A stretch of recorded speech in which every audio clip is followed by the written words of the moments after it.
ವ್ಯೂನ ಎರಡನೇ ವಿಚಾರಕ್ಕೆ ಹೋಗೋದಾದ್ರೆ, ಮೋಹನ್ ಭಾಗವತ್ ಅವರು ನಿನ್ನೆ ಆರ್ಎಸ್ಎಸ್‌ನ ಮುಖ್ಯಸ್ಥ, ಸರಸಂಘ ಚಾಲಕ ಪ್ರಸ್ತುತ.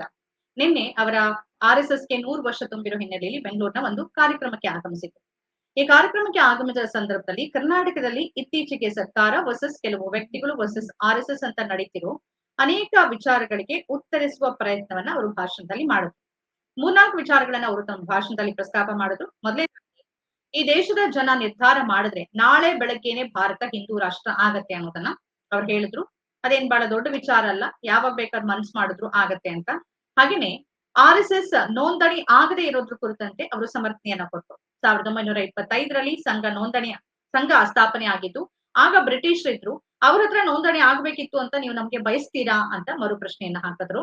ಜೊತೆಗೆ ಆದಾಯ ತೆರಿಗೆ ಇಲಾಖೆ ನಮ್ಗೆ ವಿನಾಯಿತಿ ನೀಡಿದೆ ಅನ್ನೋ ವಿಚಾರವನ್ನು ಕೂಡ ಅವರು ಒಂದು ಪ್ರಸ್ತಾಪವನ್ನ ಮಾಡಿದ್ರು. ಅಂದ್ರೆ ಯಾಕೆ ನೋಂದಣಿ ಆಗಿಲ್ಲ, ನಿಮ್ಮ ಹಣಕಾಸು ವ್ಯವಸ್ಥೆ ಬಗ್ಗೆ, ಅವ್ಯವಹಾರದ ಬಗ್ಗೆ ಪ್ರಿಯಾಂಕ್ ಖರ್ಗೆ ಅವರು ಮಾತನಾಡಿದ್ರಲ್ಲ, ಅದಕ್ಕೆ ಉತ್ತರವನ್ನ ಈ ರೀತಿಯಲ್ಲಿ ಅವರು ಕೊಟ್ರು. ಮತ್ತು ಅಂದ್ರೆ ನಮ್ಮನ್ನ ಈ ದೇಶ ಮತ್ತು ನ್ಯಾಯಾಲಯಗಳು ಒಂದು ವ್ಯಕ್ತಿಗಳ ಗುಂಪು ಅಂತ ಪರಿಗಣಿಸಿದೆ ಅಂತ ಅವ್ರು ಹೇಳಿದ್ರು. ಆ ವ್ಯಕ್ತಿಗಳ ಗುಂಪು ಅಂತ ಪರಿಗಣಿಸೋದ್ರಿಂದ ನಮಗೆ ಆದಾಯ ತೆರಿಗೆ ಇಲಾಖೆಯ ಎಕ್ಸಂಪ್ಷನ್ ಕೂಡ ಸಿಕ್ಕಿದೆ ಅನ್ನೋದು ಅವರ ವಾದ ಆಗಿದೆ. ಇದಕ್ಕೆ ಮತ್ತೆ ಪ್ರಿಯಾಂಕ್ ಖರ್ಗೆ ಅವರು ತಿರುಗೇಟನ್ನ ಕೊಟ್ಟಿದ್ದಾರೆ, ಕೆಲವು ಪ್ರಶ್ನೆಗಳನ್ನ ಎತ್ತಿದ್ದಾರೆ.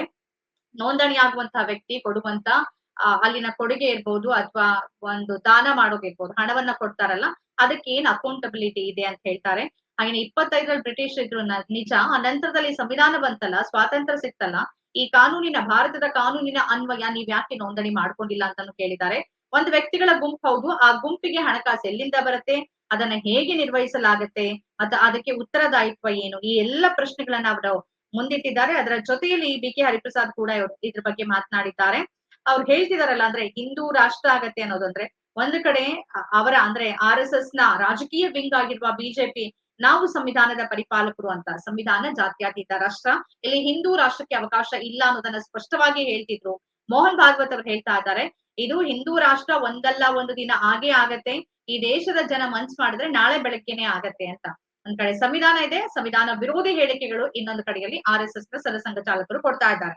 ಈ ಬಗ್ಗೆ ತಮ್ಮ ಪಾಯಿಂಟ್ ಆಫ್ ವ್ಯೂ ನಮ್ ಜೊತೆಗೆ ಹಂಚ್ಕೊಳ್ಳೋದಕ್ಕೆ ಹಿರಿಯ ಪತ್ರಕರ್ತರು, ರಾಜಕೀಯ ವಿಶ್ಲೇಷಕರು ಆಗಿರುವ ಬಸವರಾಜ್ ಇಟ್ನಾಳ್ ಅವರಿದ್ದಾರೆ. ನಮಸ್ಕಾರ ಇಟ್ನಾಳ್ ಅವರೇ, ಸ್ವಾಗತ. ನಮಸ್ಕಾರ. ನಮಸ್ಕಾರ.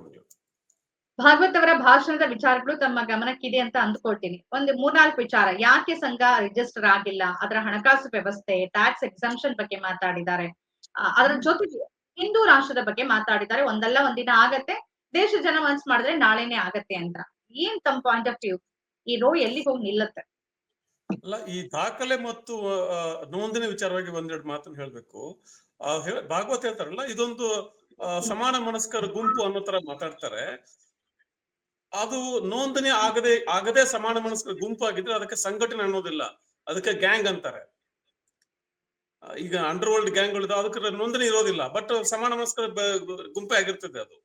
ಸೊ ಇವರಿಗೆ ತಮ್ಮ ಐಡಿಯಾಲಜಿ ಬಗ್ಗೆ, ಹಿಂದೂ ರಾಷ್ಟ್ರದ ಬಗ್ಗೆ, ಹಿಂದೂ ವಿಚಾರಧಾರೆಯ ಬಗ್ಗೆ ಇಷ್ಟು ಗಾಢವಾಗಿ, ಇಷ್ಟು ಆಳವಾಗಿ ನಂಬಿಕೆ, ಶ್ರದ್ಧೆ ಇದ್ರೆ ನೋಂದಣಿ ಮಾಡ್ಕೊಡೋದಕ್ಕೆ ಏನು ಕಷ್ಟ ಇದೆ?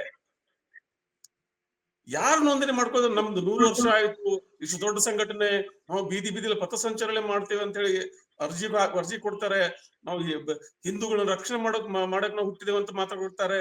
ಇಷ್ಟು ಉದಾತ್ತ ಯೋಚನೆ ಇರೋ ಜನ, ಇಷ್ಟು ಇಷ್ಟು ಸ್ಪಷ್ಟ ಮತ್ತು ಇಷ್ಟು ಶುದ್ಧ ನಂಬಿಕೆಗಳಿರೋ ಜನ ನೋಂದಣಿ ಯಾಕೆ ಮಾಡ್ಕೊಳ್ಳೋದಿಲ್ಲ ರೀ? ಯಾಕೆ ಮಾಡ್ಕೊಳ್ಳೋದಿಲ್ಲ ಅಂತಂದ್ರೆ ವೆರಿ ಸಿಂಪಲ್ ಸರ್. ಈಗ ಗೋಡ್ಸೆ ಯಾರು ಅಂತಂದ್ರೆ, ಇಲ್ಲ ಅವ್ನು ನಮ್ ಸಂಘಟನೆಯವನಲ್ಲ ಅಂತ ಆಯ್ತು. ಪಾಕಿಸ್ತಾನಕ್ಕೆ ಬೇಹುಗಾರಿಕೆ ಮಾಡುವ RSS ಸಿಕ್ ಬಂದ್ರೆ, ಇಲ್ಲ ಅವ್ರು ನಮ್ ಸಂಘಟನೆಯವರಲ್ಲ ಅಂತ ಆಯ್ತು. ಕಲಬುರ್ಗಿ ದಾಬೋಲ್ಕರ್ ಪಂಚಾಯತ್ ಮಾಡಿದವ್ರು ಯಾರು ಅಂದ್ರೆ ಅವ್ರು ನಮ್ ಸಂಬಂಧ ಇಲ್ಲ. ಇದಕ್ಕೆ ಒಂದು ಶಬ್ದ ಇದೆ, ಪ್ಲಾಸಿಬಲ್ ಡಿನಯಬಿಲಿಟಿ ಅಂತ. ಈ ಉಗ್ರ ಸಂಘಟನೆಗಳಾಗ್ಲಿ, ಯಾರೋ ಒಂದು ಕಾನೂನು ಬಾಹಿರ ಚಟುವಟಿಕೆಯಲ್ಲಿ ತೊಡಗಿಕೊಂಡಂತ ಅನೇಕ ಸಂಘಟನೆಗಳು ಈ ತರದ ಒಂದು ಹಾದಿಯನ್ನು ಯಾವಾಗ್ಲೂ ಇಟ್ಕೊಂಡಿರ್ತವೆ. ಪ್ಲಾಸಿಬಲ್ ಡಿನಯಬಿಲಿಟಿ ಅಂದ್ರೆ ನಮಗೂ ಆ ವ್ಯಕ್ತಿಗೂ ಸಂಬಂಧ ಇಲ್ಲ ಅಂತ ಘಟನೋತ್ತರವಾಗಿ ಹೇಳೋ ಒಂದು ಹಾದಿಯನ್ನ ಯಾವಾಗ್ಲೂ ತೆರೆದಿಟ್ಕೊಂಡಿರ್ತಾರೆ. ಅದಕ್ಕೋಸ್ಕರ ನೋಂದಣಿ ಮಾಡ್ಕೊಳ್ತಾ ಇಲ್ಲ, ಬೇರೆ ಯಾವ ಕಾರಣನೂ ಇಲ್ಲ ಇದರಲ್ಲಿ. ಇವರು ಅಂಗಸಂಸ್ಥೆಗಳು ನೋಂದಣಿ ಆಗಿದೆ, ಇದ್ಯಾಕೆ ಮಾತೃ ಸಂಸ್ಥೆಗೆ ನೋಂದಣಿ ಆಗಿಲ್ಲ? ಇವ್ರ ಅಂಗಸಂಸ್ಥೆಗಳು ಅನೇಕ ಶಾಲೆಗಳು ಏನೇನು ನಡೆಸ್ತಾರೆ, ಅವೆಲ್ಲ ನೋಂದಣಿಗಳಾಗಿದ್ದಾವೆ. ಪ್ರಕಾಶನ ಸಂಸ್ಥೆಗಳಿದಾವೆ, ಅಥವಾ ಕೆಲವು ಶಾಲೆಗಳಿದಾವೆ, ಕೆಲವು ವಿಶ್ವವಿದ್ಯಾಲಯ ಕೂಡ ಇದೆ. ಹೌದು. ಅದು ನೋಂದಣಿ ಆಗಿರ್ತದೆ. ನೀವು ಮಾತೃ ಸಂಸ್ಥೆನ ಯಾಕೆ ನೋಂದಣಿ ಮಾಡಿಲ್ಲ? ನಿಮ್ಮ ಒಂದು ಅಂಗ ಸಂಸ್ಥೆ ಅದು ಬಿಜೆಪಿಗೆ ನೋಂದಣಿ ಇದೆ, ಮಾತೃ ಸಂಸ್ಥೆಗೆ ನೋಂದಣಿ ಯಾಕೆ ಇಲ್ಲ? ಯಾರ ಭಯ, ಯಾವ ಗಿಲ್ಟ್ ನಿಮ್ಮನ್ನು ಕಾಡ್ತಾ ಇದೆ, ಯಾವ ಅಪರಾಧಿ ಪ್ರತಿ ನಿಮ್ಮನ್ನು ಕಾಡ್ತಾ ಇದೆ? ಅದೇನೋ ಇದ್ದೇ ಇರ್ಬೇಕಲ್ಲ, ಇಲ್ದೇ ಹೋದ್ರೆ ನೋಂದಣಿ ಮಾಡೋದಕ್ಕೆ ಅಂತ ಅದೇನಂತ ಕಷ್ಟದ ಕೆಲಸ. ಒಂದು ವೆಬ್ಸೈಟ್ ಮಾಡಿದ್ದೀರಿ ನೀವು, ಒಂದು ವೆಬ್ಸೈಟ್ ಇದೆ, ಅದು ಆ ವೆಬ್ಸೈಟ್ ಅಲ್ಲಿ ನೀವು ಜನರನ್ನ ಕೈ ಬೀಸಿ ಕರಿತಿದ್ದೀರಿ, ನೋಂದಣಿ ಯಾಕೆ ಮಾಡ್ಕೊಳಕ್ ಆಗೋದಿಲ್ಲ? ಈಗ ನಾನು ಯಾಕೆ ನನಗೆ ಈಗ ನನ್ಗೊಂದು ಪ್ರಶ್ನೆ. ಈ 100 ವರ್ಷಗಳಲ್ಲಿ RSS ಅನ್ನ ಕಾನೂನು ವ್ಯಾಪ್ತಿಯೊಳಗೆ ತರೋದಕ್ಕೆ ಯಾಕೆ ಸಾಧ್ಯ ಆಗ್ಲಿಲ್ಲ? ಈಗ ನೀವೇ ಹೇಳಿದ್ರಿ ಅತಿ ದೊಡ್ಡ ಸಂಘಟನೆ, ಹಣಕಾಸಂತೂ ನಡೆಯುತ್ತೆ. ಈಗ ಮೋಹನ್ ಭಾಗವತ್ ಅಲ್ಲಿಂದ ಇಲ್ಲಿಗೆ ಬರ್ತಾರೆ ಅಂದ್ರೆ ಸುಮ್ನೆ ಬರ್ತಾರಾ?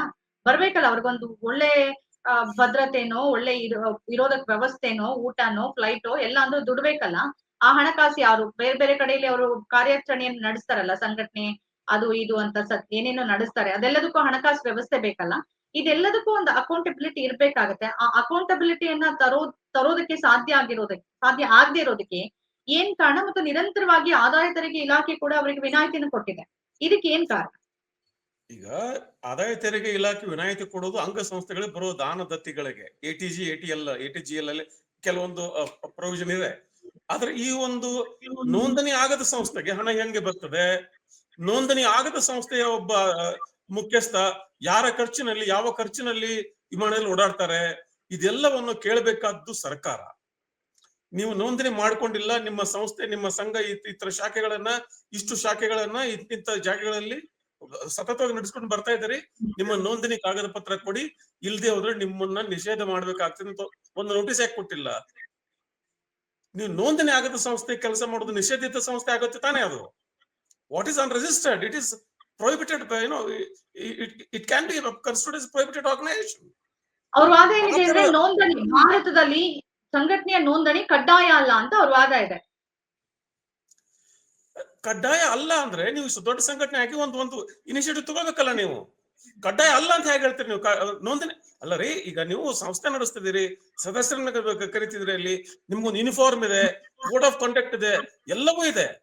ನೋಂದಣಿ ಇಲ್ಲ ಅಂದ್ರೆ ಅದೇನೋ ನುಸುಳಿಕೆ ಇದೆ, ಇದೊಂದು ನುಸುಳುವ ವಿಧಾನ ಅಷ್ಟೇ. ನೋಂದಣಿ ಕಡ್ಡಾಯ ಇಲ್ಲ ಅಂತ ಹೇಳಿ. ನೋಂದಣಿ ಕಡ್ಡಾಯ ಇಲ್ಲ ಯಾರಿಗೆ? ಯಾವ್ದೋ ನಮ್ಮ ಮನೆ ಪಕ್ಕ ಪಾರ್ಕ್ ಅಲ್ಲಿ ಒಂದು ಲಾಫ್ಟರ್ ಕ್ಲಬ್ ನಡೆಸ್ತಾರೆ, ಯಾವ್ದೋ ಒಂದು ವಾಕರ್ಸ್ ಅಸೋಸಿಯೇಷನ್ ಮಾಡ್ಕೊಂಡಿರ್ತಾರೆ. ಚಿಕ್ಕ ಪುಟ್ಟ ಸಂಸ್ಥೆಗಳಿಗೆ ನೋಂದಣಿ ಅಗತ್ಯ ಇರೋದಿಲ್ಲ. ಯಾಕೆ? ಅವು ದೊಡ್ಡ ಪ್ರಮಾಣದಲ್ಲಿ ಯಾವ ಜವಾಬ್ದಾರಿಯುತ ಕೆಲಸ ಮಾಡ್ತಿರೋದಿಲ್ಲ, ಒಂದು ಏನೋ ಒಂದು ಗೆಳೆಯರ ಕೂಟ ತರ ಇರ್ತಾರೆ, ಅದಕ್ಕೆ ನೋಂದಣಿ ಇರೋದಿಲ್ಲ, ನೋಂದಣಿ ಅಗತ್ಯ ಇಲ್ಲ. ಇದನ್ನ ಕಾನೂನಲ್ಲಿ ಲೆಟ್ ಅಂಡ್ ಸ್ಪಿರಿಟ್, ಕಾನೂನು ಏನನ್ನು ಹೇಳ್ತದೆ ಅದು ಯಾವ ಆಶಯದಲ್ಲಿ ಹೇಳ್ತದೆ ಎರಡೂ ನೋಡ್ಬೇಕಾಗ್ತದೆ. ಕಾನೂನು ಇದನ್ನು ಹೇಳಿದ್ದು ಯಾವ ಆಶಯ? ಚಿಕ್ಕ ಪುಟ್ಟ ಸಂಸ್ಥೆಗಳು ಏನೋ ಅದೊಂದು ಸಹವಾಸನೋ ಸಂಘಟನೆನೋ ಈ ತರದ ಏನೋ ಸಂಘಟನೆ ಇದ್ದಾಗ ಅದಕ್ಕೆ ಅಗತ್ಯ ಇಲ್ಲ ಅಂತ ಒಂದು ಪ್ರೊವಿಷನ್ ಇರ್ತದೆ. ಇಷ್ಟು ದೊಡ್ಡ ಮಟ್ಟದ ಸಂಘಟನೆ ಮಾಡಿ ನೀವು ಇಷ್ಟು ದೊಡ್ಡ ಜಾಗಗಳನ್ನ ನೀವು ದಾನವಾಗಿ ಪಡ್ಕೊಂಡು ನಿಮ್ಮ ನೂತನ ಬೇಡ ಅಂದ್ರೆ ಇವರೇ ತಾನೇ ವಕ್ಫ್ ಬೋರ್ಡ್ ಬಗ್ಗೆ ಮಾತಾಡೋದು, ಇವರೇ ತಾನೇ ವಕ್ಫ್ ಅಲ್ಲಿ ಆಸ್ತಿ ಇದೆ ಇವರೇ ತಾನೇ ಮಾತಾಡೋದು. ಅವ್ರಿಗೆ ನೋಂದಣಿ ಬೇಕು, ನಿಮ್ಗೆ ಯಾಕೆ ಬೇಡ? ಓಕೆ, ಅಲ್ಲ ಸರ್ಕಾರದ ಭದ್ರತೆಯನ್ನು ಇವ್ರಿಗೆ ಕೊಡ್ಲಾಗತ್ತೆ ಅಂತಂದ್ರೆ ಅರ್ಥವೇ ಆಗೋದಿಲ್ಲ. ಒಂದು ನೋಂದಣಿ ಆಗದ ಸಂಘ ನಮಗ್ ಅಸ್ತಿತ್ವ ಇದೆ ಅಂತ, ನಾವು ಬಹಳ ಇಡೀ ದೇಶದ ದೊಡ್ಡ ಸಂಘಟನೆ, ದೊಡ್ಡ ಸಾಮಾಜಿಕ ಕೆಲಸವನ್ನ ಮಾಡೋರು ಅಂತಾರೆ. ನೀವೇ ಹೇಳ್ದಂಗೆ ಒಂದು ಸಂಘ ಗೀತೆ ಅವರಿಗೆ, ಒಂದು ಬೈಲಾ ಇದೆ, ಅವರಿಗೆ ಒಂದು ಅಜೆಂಡಾ ಇದೆ, ಒಂದು ಸಿದ್ಧಾಂತ ಇದೆ, ಎಲ್ಲವೂ ಇದ್ದು ನೋಂದಣಿ ಇಲ್ಲ ಅಂತಂದ್ರೆ ಅದು ನ್ಯಾಯಾಲಯದಲ್ಲೂ ಕೂಡ ಆಗ್ತಾ ಇಲ್ಲ, ಸರ್ಕಾರವೂ ಕೂಡ ಮಾಡ್ತಿಲ್ಲ ಅಂತಂದ್ರೆ ಏನಿದ್ರ ಅರ್ಥ? ಇದನ್ನ ನಾವು ಎಷ್ಟು ಮುತುವರ್ಜಿಯಿಂದ ಕೇಳ್ತಾ ಇದ್ದೇವೋ ಇದರ 1000 ಪಾಲು ಗಟ್ಟಿಯಾಗಿ ಸರ್ಕಾರ ಕೇಳ್ಬೇಕಾಗ್ತದೆ. ಇವತ್ತಲ್ಲ, ಹಿಂದೆ ನೆಹರು ಕಾಲದಿಂದ, ಇಂದಿರಾ ಗಾಂಧಿ ಕಾಲದಿಂದ, ರಾಜೀವ್ ಗಾಂಧಿ ಕಾಲದಿಂದ, ನರಸಿಂಹರಾವ್ ಕಾಲದಿಂದ, ಇಲ್ಲಿ ಸಿದ್ದರಾಮಯ್ಯ, ಅಹಿಂದ ನಾಯಕ ಸಿದ್ದರಾಮಯ್ಯ, ಇವರೆಲ್ಲ ಕೇಳ್ಬೇಕಾಗ್ತದೆ. ಗಟ್ಟಿಯಾಗಿ ಕೇಳ್ತಾ ಇಲ್ವೇ? ಪ್ರಿಯಾಂಕಾ ಖರ್ಗೆ ಬಿಟ್ರೆ ಮತ್ತಾರು ಮಾತಾಡ್ತಿದ್ರೆ ಗಟ್ಟಿಯಾಗಿ ಇದ್ರ ಬಗ್ಗೆ? ಹರಿಪ್ರಸಾದ್ ಇಬ್ರೆ ಇವ್ರು ಬಿಟ್ರೆ ಗಟ್ಟಿಯಾಗಿ ಯಾರು ಮಾತಾಡ್ತಿದ್ದಾರೆ? ಸಿದ್ದರಾಮಯ್ಯ ಅವ್ರಿಗೆ ಏನ್ ಕಷ್ಟ ಇದೆ ಒಂದು ನೋಟಿಸ್ ಕೊಡಕ್ಕೆ ಇವ್ರಿಗೆ? ನಮ್ಮ ಕರ್ನಾಟಕ ರಾಜ್ಯದಲ್ಲಿ ನೀವು ಇಷ್ಟೆಲ್ಲ ಶಾಖೆಗಳು ನಡೆಸ್ತಿದ್ರೆ ನಿಮ್ಮ ನೋಂದಣಿ ದಾಖಲೆ ಕೊಡಿ, ಇಲ್ಲದೆ ನಿಮ್ಮನ್ನ ನಿಷೇಧ ಮಾಡ್ಬೇಕಾಗ್ತದೆ, ಇದೊಂದು ಸಂಶಯಾಸ್ಪದ ಶಂಕಿತ ಸಂಘಟನೆ ಅಂತ ನಾನು ಡಿಕ್ಲೇರ್ ಮಾಡ್ಬೇಕಾಗ್ತದೆ ಅಂತ ಕೊಟ್ರೆ ಏನಾಗುತ್ತೆ ಹೇಳಿ? ಹೋರಾಟನಾದ್ರೂ ಆರಂಭ ಆಗತ್ತೆ ಆ ಮುಖಾಂತರ. ಬಟ್ ಅದಕ್ಕೊಂದು ಓಪನ್ ಅಪ್ ಆದ್ರೂ ಆಗತ್ತಲ್ಲ, ಒಂದು ಹೋರಾಟನಾದ್ರೂ ಆರಂಭ ಆಗತ್ತೆ. ಅಬ್ಸಲ್ಯೂಟ್ಲಿ ಯಾರೋ ಒಬ್ರು ಮಾಡ್ಬೇಕು ಇದನ್ನ, ಯಾರು ಮಾಡ್ತಾ ಇಲ್ಲ. ಇದೇ ಅವರ ಶಕ್ತಿ. RSS ಶಕ್ತಿ ಅಂದ್ರೆ ನಾನು ಬಿಜೆಪಿಯನ್ನು ನಿಯಂತ್ರಿಸಬಲ್ಲೆ, ಕಾಂಗ್ರೆಸ್ ನ ಭಯಭೀತಗೊಳಿಸಬಲ್ಲೆ. ಇದು ಅವರ ಶಕ್ತಿ. RSS ಬಿಜೆಪಿ ನಿಯಂತ್ರಣ ಮಾಡೋದಲ್ಲದೆ ನಾನು ಕಾಂಗ್ರೆಸ್ ಅನ್ನು ಕೂಡ ಭೀತಿಯಲ್ಲಿ ಇಡಬಲ್ಲೆ. ಇವರು ಭಕ್ತಿಯಿಂದ ಇವರು ಕೆಲಸ ಮಾಡ್ತಾರೆ, ಅವರು ಭಯದಿಂದ ಇವ್ರು ಕೆಲಸ ಮಾಡ್ತಾರೆ. ಕಾಂಗ್ರೆಸ್ ಭಯದಿಂದ ಕೆಲಸ ಮಾಡಿದ್ರೆ ಅದ್ರ ಜೊತೆಗೆ ಇನ್ನೊಂದು ಮಾತು ಹೇಳ್ತಾರೆ. ಅವರ ಇನ್ನೊಂದು ಪ್ರಮುಖವಾದಂತ ಸ್ಟೇಟ್ಮೆಂಟ್ ಏನು ಅಂತಂದ್ರೆ, ಭಾರತದ ಜನ ಮನ್ಸ್ ಮಾಡಿದ್ರೆ ನಾಳೆನೆ ಹಿಂದೂ ರಾಷ್ಟ್ರ ಆಗತ್ತೆ, ಒಂದಲ್ಲ ಒಂದಿನ ಹಿಂದೂ ರಾಷ್ಟ್ರ ಆಗತ್ತೆ ಅಂತ. ಸಂವಿಧಾನವನ್ನು ಒಪ್ಕೊಂಡಿದೀವಿ, ಅಳವಡಿಸ್ಕೊಂಡಿದೀವಿ, ಸಂವಿಧಾನದಲ್ಲಿ ಜಾತ್ಯತೀತ ಇದೆ. ಮೊದಲನೇ ಭಾಗ ಅವರ ಹೇಳಿಕೆ ಮೊದಲನೇ ಭಾಗ ಸರಿ. ಭಾರತದ ಇಡೀ ಒಟ್ಟಾರೆ ಜನ ಸಮಗ್ರವಾಗಿ ಒಂದು ತೀರ್ಮಾನ ತಗೊಂಡ್ಬಿಟ್ರೆ ನಾಳೆ ಮೋಹನ್ ಭಾಗವತ ಬೇಡ ಆಗುತ್ತೆ, ನಮ್ಗೆ RSS ಬೇಡ ಅಂದ್ಬಿಟ್ರೆ RSS ಬೇಡ. ಭಾರತದ ಜನ ಒಟ್ಟಾರೆ ಒಮ್ಮತದಿಂದ ತೀರ್ಮಾನ ತಗೊಂಡ್ಬಿಟ್ರೆ ಏನೋ ಆಗ್ಬಹುದು. ನಾಳೆ ದಿನ ಇದೊಂದು ನಿಷೇಧ ಸಂಘಟನೆ ಅಂತ ಭಾರತ ಜನ ಅನ್ಕೊಂಡ್ಬಿಟ್ರೆ ಮುಗಿದೋದಲ್ಲಿಗೆ. ಈ ಭಾರತದ ಜನರ ಒಮ್ಮತವನ್ನ ಕ್ರೋಢೀಕರಿಸೋ ಕೆಲಸ ಯಾರ ಮೇಲಿದೆ? ಇವ್ರು RSS ಮಾಡ್ತಿದ್ದಾರೆ ಅದನ್ನ. ಒಂದು ಆಮೇಲೆ ಯಾವ ಹಿಂದೂ ರಾಷ್ಟ್ರ ಅಂತ ಅನ್ಕೋತಿದ್ದಾರೆ. ಅನೇಕ ಸರ್ತಿ ಇದೇ ಮೋಹನ್ ಭಾಗವತ್ ಇಂದಿನ ಸುದರ್ಶನ್ ಆಗ್ಲಿ ಅಥವಾ ನಮ್ಮ ಬಾಳಾಸಾಹೇಬ್ ದೇವರ್ಸ್ ಆಗ್ಲಿ, ಹೆಡ್ಗೇವಾರ್ ಆಗ್ಲಿ ತುಂಬಾ ಚೆನ್ನಾಗಿ ಹೇಳಿದ್ದು ಏನು ಗೊತ್ತಾ? ಭಾರತ ಹಿಂದೂ ರಾಷ್ಟ್ರವೇ. ಭಾರತ ಹಿಂದೂ ರಾಷ್ಟ್ರ ಮಾಡ್ಬೇಕು ಅಂತಲ್ಲ, ಭಾರತ ಅನ್ನೋದು ಹಿಂದೂ ರಾಷ್ಟ್ರನೇ ಅಂತ ಹೇಳ್ತಾರೆ ಅವರು. ಯಾವ್ದು ಹಿಂದೂ ರಾಷ್ಟ್ರ ಆಗಿದೆ ಮತ್ತೊಮ್ಮೆ ಹಿಂದೂ ರಾಷ್ಟ್ರ ಮಾಡ್ತೀರಿ ನೀವು? ಇವರ ಮಾತಿನ ದ್ವಂದ್ವ ಅರ್ಥ ಮಾಡ್ಕೊಳ್ಳಿ. ಅವ್ರ ಮಾತಿನ ದ್ವಂದ್ವ ಭಾರತದಲ್ಲಿ ನೋಡೋಣ, ಅದೊಂದು ಅಜೆಂಡಾ ನಿಮಗೆ.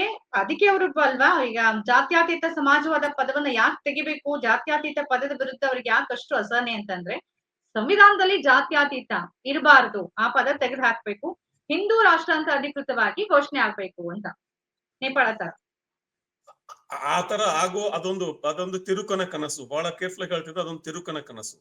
ಆ ರೀತಿಯ ತಿದ್ದುಪಡಿ ಈ ದೇಶದಲ್ಲಿ ಇವ್ರು ಎಷ್ಟೇ ಸರ್ಕಾರ ಇನ್ನೊಂದು 20 ವರ್ಷ ಇವ್ರದೇ ಸರ್ಕಾರ ಇರ್ಲಿ ಮಾಡಕ್ ಆಗೋದಿಲ್ಲ. It is just next to impossible. Hindu nation ಇವ್ರು ಬರೆದು ಬಿಟ್ರೆ ಈ ಭಾರತ ಅನ್ನೋದು ಮತ್ತೊಂದು ಪಾಕಿಸ್ತಾನ ಆಗತ್ತೆ, ಹಿಂದೂ ಪಾಕಿಸ್ತಾನ ಆಗಿ ಹೋಗ್ಬಿಡ್ತದೆ. ಆ ಒಂದು ಭಯ ಬಿಜೆಪಿ ನಾಯಕಗಳು ಇದೆ. RSS ಏನಾದ್ರು ಹೇಳ್ಕೊಳ್ಳಿ, ಯಾವಾಗ ಸರ್ಕಾರ ನಡ್ಸಕ್ ಬರ್ತಾರಲ್ಲ ಬಿಜೆಪಿ ನಾಯಕರುಗಳು, ಅವ್ರಿಗೂ ಈ ಭಯ ಇರ್ತದೆ. ನಾನೊಂದು ಸೆಕ್ಯುಲರ್ ದೇಶ ಆಗಿದ್ರೆ ಮಾತ್ರ ನನಗೆ ಅಂತಾರಾಷ್ಟ್ರೀಯ ಮಟ್ಟದ ಒಂದು ಬೆಲೆ ಇದೆ. ನಾನೊಂದು ಆಲ್ ಇನ್ಕ್ಲೂಸಿವ್ ಎಲ್ಲರನ್ನು ಒಳಗೊಂಡ ಸಮಾಜವಾಗಿ ನಡ್ಕೊಂಡು ಹೋದ್ರೆ ಮಾತ್ರ ನನಗೆ ಈ ದೇಶದ ಒಂದು 5 ಮಹಾನ್ ದೇಶಗಳಿದಾವಲ್ಲ, ಆ ದೇಶದ ಸಾಲಿನಲ್ಲಿ ನನಗೆ ಜಾಗ ಇದೆ. ಈ ಒಂದು ಅರಿವು ಬಿಜೆಪಿ ನಾಯಕರಿಗೂ ಇದೆ. RSS ನಾಯಕರು ಏನಾದ್ರು ಹೇಳ್ಕೊಂಡ್ಬಿಡ್ಲಿ, ಆದ್ರೆ ಬಿಜೆಪಿ ರಾಜಕೀಯ ಮಾಡೋ ನಾಯಕರುಗಳಿಗೆ, ಸರ್ಕಾರ ನಡೆಸೋ ನಾಯಕರಿಗೆ ಇದೊಂದು ಅರಿವು ಇದ್ದೇ ಇರ್ತದೆ. So it's just not possible. ಆಮೇಲೆ ಈ ಹಿಂದೂ ರಾಷ್ಟ್ರ ನೋಂದಣಿ ಬಗ್ಗೆ ಮಾತಾಡಿದ್ವಿ. ಈ RSS ನೋಂದಣಿ ಮತ್ತು ಹಿಂದೂ ಎರಡು ಅಷ್ಟೇ ಅಸಂಗತ ಮತ್ತು ಅಸ್ಪಷ್ಟ ವಿಚಾರಧಾರೆ. ಹಿಂದೂ ಅನ್ನೋದು ಧರ್ಮವೇ ಅಲ್ಲ ಅಂತ ಇವರೇ ಹೇಳ್ತಾರೆ. ಹಿಂದೂ ಅನ್ನೋದೊಂದು ಜೀವನ ಶೈಲಿ ಅಂತ ಇವರೇ ಹೇಳ್ತಾರೆ. ಭಾರತದಲ್ಲಿ ಹುಟ್ಟಿದ ಎಲ್ರು ಹಿಂದೂ ಅಂತ ಇವರೇ ಹೇಳ್ತಾರೆ.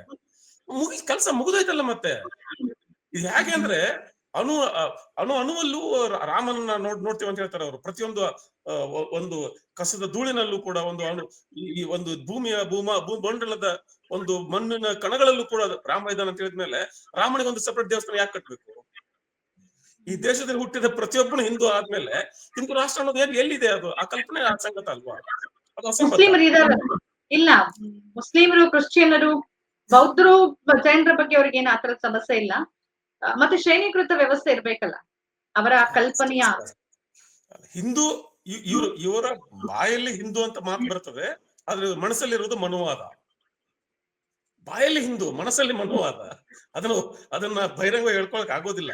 ಆಮೇಲೆ ನಿಜವಾಗ್ಲೂ ಕೂಡ ಈ ಹಿಂದೂ ರಾಷ್ಟ್ರ ಈ ದೇಶದಲ್ಲಿ ಆಗಲಾರದು ಅನ್ನೋ ಸಂದರ್ಭ ಇರೋದೇ ಬೌದ್ಧ ಧರ್ಮದ ಮೂಲಗಳ ಕಾರಣಗಳಿಂದ, ಜೈನ ಧರ್ಮದ ಮೂಲಗಳ ಕಾರಣಗಳಿಂದ, ಬಸವ ಧರ್ಮದ ಮೂಲಗಳ ಕಾರಣಗಳಿಂದ. ಈ ಎಲ್ಲ ವಿವಿಧ ಧರ್ಮಗಳ ವಿಚಾರಧಾರೆಗಳನ್ನ ಎಲ್ಲಿ ಇವರು ಕ್ರೋಢೀಕರಿಸ್ತಾರೆ? ಇವರು ಉತ್ತರ, ಇನ್ನೊಂದು ದಕ್ಷಿಣ.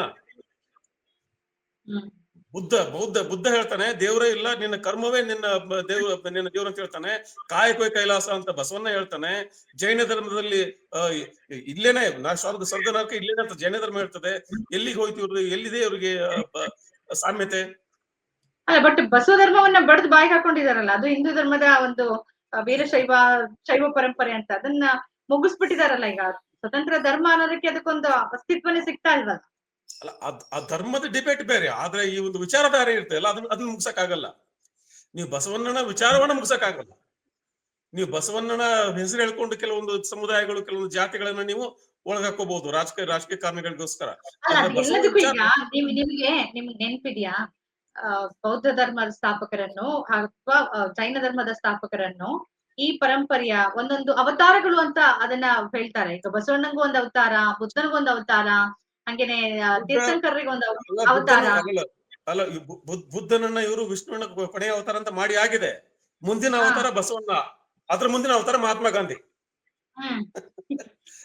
ಬಸವಣ್ಣ ಓಕೆ, ಅಂಬೇಡ್ಕರ್ ಒಬ್ರು ಆಗ್ಲಿಕ್ಕಿಲ್ವೇನೋ ಬಹುಶಃ ಅವರ ಜಾತಿ ಕಾರಣಕ್ಕೆ ಅಂತ ಅನ್ಸುತ್ತೆ.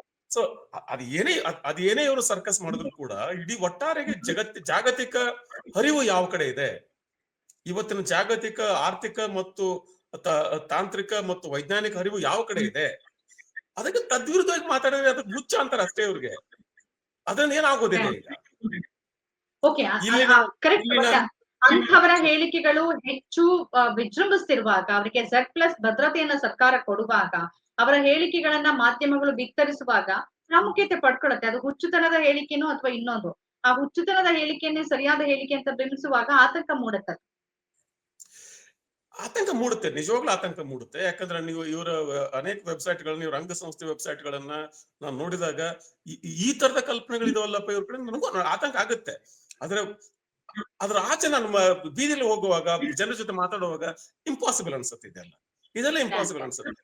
ಯಾವ್ದೋ ಒಂದು ಈ ಗಳಿಗೆಯಲ್ಲಿ, ಯಾವ್ದೋ ಒಂದು ಸಿಟ್ಟಿನ ಗಳಿಗೆಯಲ್ಲಿ ಒಬ್ಬ ಮನುಷ್ಯ ಅನ್ಕೋಬಹುದು, ಏನೋ ಒಂದು ಘಟನೆ ನಡೆದಾಗ, ಯಾವ್ದೋ ಒಂದು ಭಯೋತ್ಪಾದಕ ಚಟುವಟಿಕೆ ಆದಾಗ, ಅಥವಾ ಪಠಾಣ್ಕೋಟ್ ದಾಳಿ ಆದಾಗ ಒಂದು ಕ್ಷಣ ಮಾತ್ರಕ್ಕೆ ಜನರ ಮನಸ್ಸಿಗೆ ಅನ್ಸೋದು ನಿಜ. ಆದ್ರೆ ಅದು ಪ್ರಾಕ್ಟಿಕಬಲ್ ಅಲ್ಲ ಅಂತ ಮರುದಿನನೇ ಇವ್ರಿಗೆ ಅನ್ಸುತ್ತೆ. ಅದು ವಾಸ್ತವಿಕವಾಗಿ ಅದು ಆಗುವ ಕೆಲಸ ಅಲ್ಲ ಅಂತ ಮರುದಿನ ಅನ್ಸ್ಬಿಡ್ತೀವಿ ಜನರಿಗೆ. ಭಾಗವತ್ ತರದವ್ರು ಅನ್ಸೋದಿಲ್ಲ. ಯಾಕಂದ್ರೆ ಭಾಗವತ ತರದ ಜನರಿಗೆ ಅನಿಸ್ಬಿಟ್ರೆ ಅವ್ರ ಸಂಘಟನೆ ಅಸ್ತಿತ್ವನೇ ಇಲ್ಲ. ಅವ್ರ ಸರಸಂಘ ಚಾಲಕರ ಉಳಿಬೇಕಂದ್ರೆ ಇಂಥದ್ದು ಮಾತಾಡ್ಲೇಬೇಕು. ಸುರಾಶ್ ಇಟ್ನಾಳ್ ಇಷ್ಟೊತ್ತು ಈ ವಿಚಾರದ ಬಗ್ಗೆ ತಮ್ಮ ಪಾಯಿಂಟ್ ಆಫ್ ವ್ಯೂ ನಮ್ಮ ಜೊತೆ ಹಂಚ್ಕೊಂಡ್ರಿ. ಧನ್ಯವಾದಗಳು ಸರ್. ನಮಸ್ಕಾರ. Thank you. ನಮಸ್ಕಾರ.